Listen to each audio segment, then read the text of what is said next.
mga mare. Kukultivate din naman daw niya yung kanyang garden, mga mare. Sana makasurvive. Ito na yung update ng aming eggplant. Ayan, mga mare.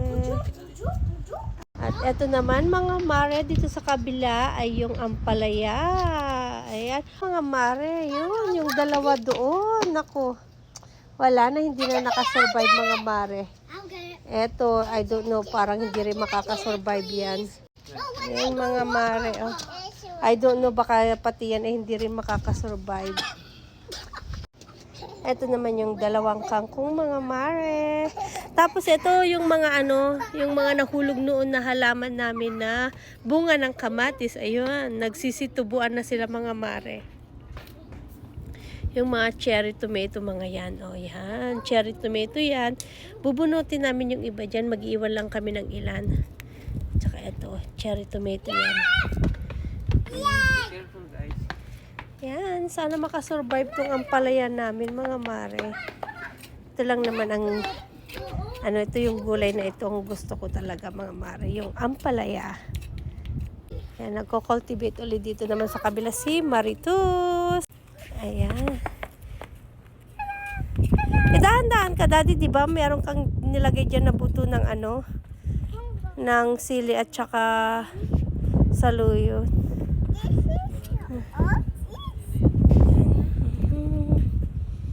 Cultivate siya. Okay na kasing panahon ngayon, mga mare. Makasurvive yung aming ampalaya, bitter melon or bitter gourd.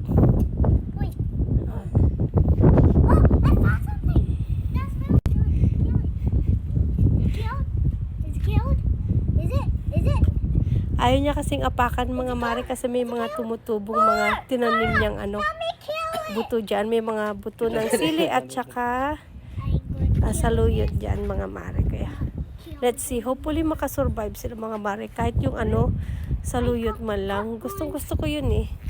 Masarap pang dinengdeng yun, at saka yung ipapakbet nila.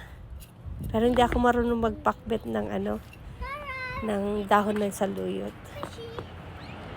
Dinengdeng lang. Diba?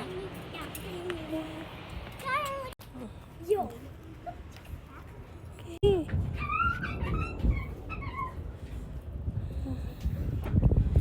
Let's see, abang-abang, mga mare, kung anong mangyayari sa aming mini garden.